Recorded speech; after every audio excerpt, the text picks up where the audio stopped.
Being neurodivergent, many of us have had a checkered history where it comes to interpersonal relationships. I know early in my life, I didn't have a lot of emotional intelligence, maturity, self awareness, communication skills, healthy boundaries, and as a result, a lot of my relationships were condemned to failure. Through self work, reflection, reading, doing therapy, I've come to be a lot more emotionally intelligent, and I seem to understand, for the most part, what the requirements or expectations are where it comes to relationships. And I feel like my functioning has improved a lot. Do I have a lot of friends? And am I constantly engaging in my relationships actively? Not really. I tend to have a very close knit circle of people, and I give them a lot of my attention. And I don't need a lot of attention in return. A mutual back and forth now and then is good. If we meet, semi regularly, that's okay as well. My demands for social interaction are quite minimal, I would say, compared to a neurotypical person, and I am an introvert, so that will contribute to it. But for the most part, I think my functioning has improved. One of the hazards that I still struggle with is black and white thinking and being rigid. Many autistic people, for example, are typified by having a mechanistic understanding of how relationships work. Once we understand reciprocity, we start to believe that if I do this, you should do this in return. If I put an effort out, you should return the effort, 50-50. And if somebody doesn't measure up or doesn't do what we're expecting them to do, which we think is fair or just, we become exasperated, annoyed, and we disengage. Many of us do. I know I myself do, and have had in many instances in the past. And there are things that I kind of rigidly adhere to, and it's for self-protection in terms of my expectations. There are things that I will not stand for in a relationship. There are many, and I'll just focus on the ones that are salient to me. Poor communication. I don't do really well with implicit, indirect communication. I need the person to speak directly to what they want or need or their feelings. I can't infer a lot of this stuff. I can't read between the lines, so I'm not good with subtext or double meanings. Just tell me straight out what you want and what you need, and I will ask clarifying questions, often to that effect. I have noticed that many people, regardless of the neurotype, don't know how to articulate what it is they want in a direct and assertive but also considerate way, using I statements, for example. They'll kind of faff about and they'll be indirect and they'll expect me to mind read them when I don't mind read, and I'm like, they get exasperated, and I think, what were you expecting? Like, I've asked for direct communication from the beginning and I've provided it. Why aren't you reciprocating? So if that happens, I will try to clarify.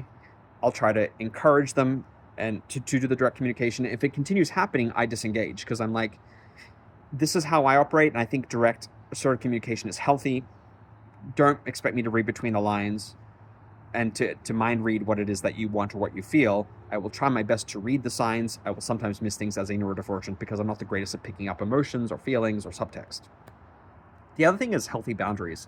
If I say no to something, I'm going to expect you to understand that, and maybe even express some curiosity if you want. That's not necessarily a boundary crossing. Maybe you want to understand me better. Great, show your curiosity. I appreciate that. But if I say no to something and you seem a bit pushy about your agenda or something that you want, then I'm probably going to throw up a really heavy, strong barrier and be like, no, and then put distance between myself and the other person. And this is because complex trauma. We've had a history of our boundaries being violated repeatedly by people who they engage in wanton destruction, and they have a complete lack of consideration for our needs. And so because of that, I'm like, I can't stand for it. Like, as soon as it starts to happen or I get an inkling of it, I will communicate. But if this person doesn't seem receptive to what I'm communicating and continues with the behavior, the gate slams shut, and that interaction, as far as I'm concerned, is over unless there's a repair attempt.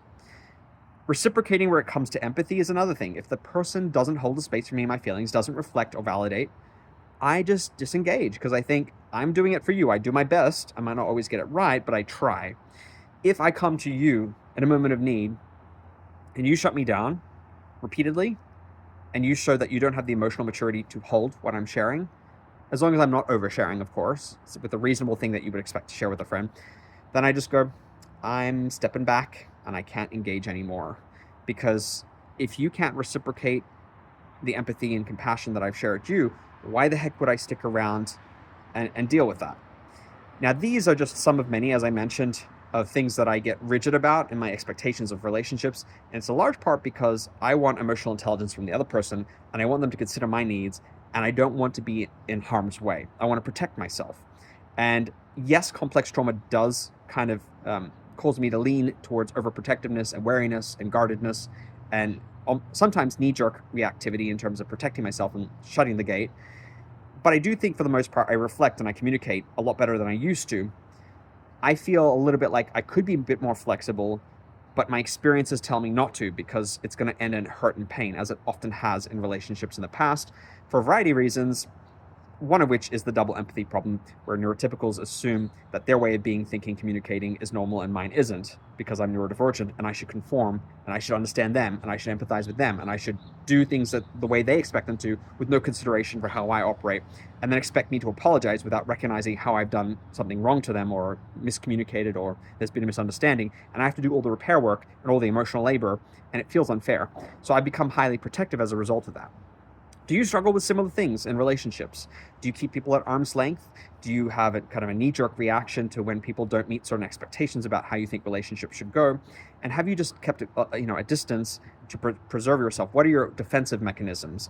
How do you assess whether somebody is dangerous or not dangerous, or somebody can be trusted or not trusted? I would love to hear from you.